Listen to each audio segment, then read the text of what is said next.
გამარჯობა, მე ვარ მართა არველაძე, ჩავირიცხე საფრანგეთისა და ავსტრიის უნივერსიტეტებში, თუმცა არჩევანი შევაჩერე იტალიის უნივერსიტეტ კერძოდ ბოკონიზე, სადაც მოხდა ეკონომიკისა და მენეჯმენტის კურსზე. მე ვარ ბარბარე ქავთარაძე და ჩავირიცხე საფრანგეთის ორ უნივერსიტეტში, PSB და ETHEC-ი.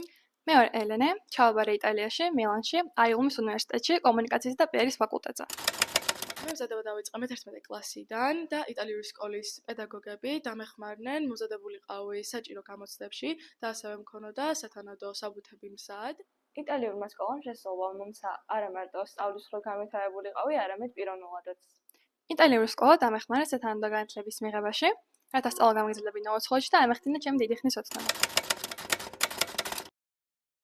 იმ მოსწავლეებს, რომელთაც სურვილი აქვთ, რომ გააგრძელონ თავიანთი სწავლა საზღვარგარეთ, პირადი გამოცდილებიდან ვურჩევდი იტალიურ სკოლაში განათლების მიღებას, რადგან იტალიური სკოლა არა მხოლოდ აკადემიურად, არამედ პიროვნულადაც გეხმარება განვითარება. იტალიურ სკოლაში არის ბილინგური სწავლება, რაც გულისხმობს იმას, რომ იღებ არა მხოლოდ ქართულ, არამედ იტალიურ ატესტაციაც, რაც გზას გიხსნის უცხოეთში სწავლისაკენ. მოსწავლეებს, რომელთაც სურთ კარგი განათლების მიღება და შემდგომ უკვე უცხოეთში სწავლა, ვურჩევდი, რომ შემოვიდნენ ჩვენს იტალიური სკოლის ოჯახს.